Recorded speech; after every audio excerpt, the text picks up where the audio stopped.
The worst thing you can do is view yourself as less than because you used other people as a standard of comparison. No matter where you go, you will meet more people who seem like they've got their lives together, who are happy, who are smiling, who are excited about their future. People who seem sure and have an unbreakable sense of clarity, because that is the social standard. It is entirely antisocial to walk around and talk about how miserable your life is, how lost you are, how unmotivated or uninspired you are, how no matter how much you try, you feel you are never good enough. At university, it sometimes feels like it's antisocial to not have your whole life planned out.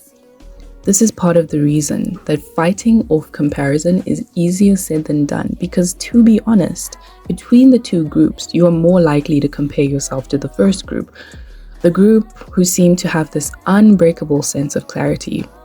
But as my generation says, no one wants to look like their problems, so everybody you meet seems so sure about themselves, and you can't help but feel like you are not quite where you should be. For most of our lives, we're taught to compare ourselves from a very young age in class. We are streamed, ranked, and compared based on who is the highest and lowest in class, who is the smartest and least smart of the group, whose future is certain and whose isn't. But this was never meant to be something negative. It's meant to create a push towards excellence. It was meant as healthy competition. But unfortunately for some, it leads to the very painful question: why am I never good enough to rank at the top no matter how hard I try? Now, in whatever context this might be in, these days I feel comparison is almost subconscious.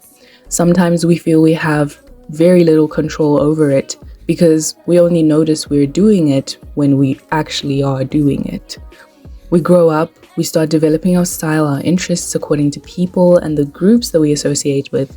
We go on social media, we follow people we aspire to be like, or people who possess certain traits we would like to have. Maybe they're confident, maybe they're funny, maybe they're really intelligent and they've owned it, and that's something that you want to be like.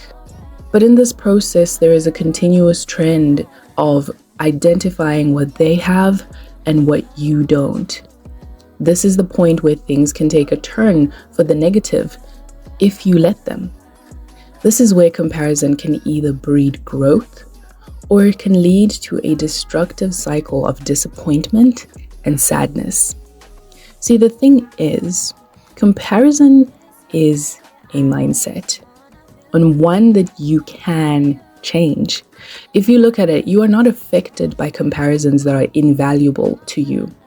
Let's look at a very cliche example. Kim Kardashian. Why is it that some people would do anything to look like her, anything to live like her, and anything to actually be her? Well, that's just some people. There is a whole other group of people who don't care at all. It's because comparison only affects us when we identify something of value, when we see something in that person that is lacking in us, and we think that thing is important.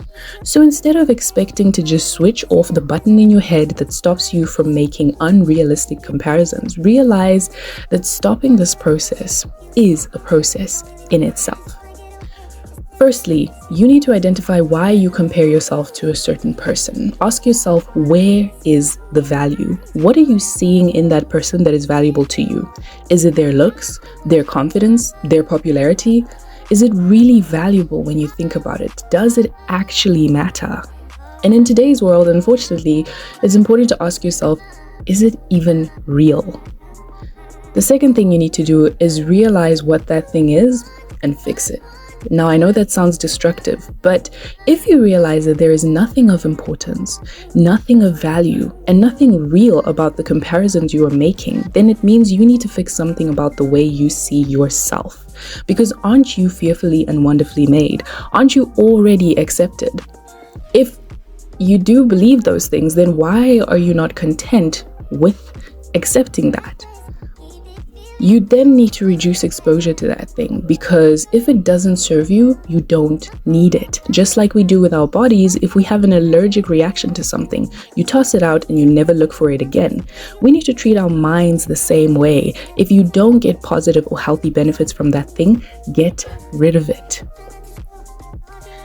And lastly, we need to learn to accept our flaws, accept our pace, accept that this stage of our life is temporary. You are growing and will continue to. And most important of all, you are not perfect, but accept that you are worthy and valuable. Remember that everybody's path is different, and you are not a failure until you stop trying.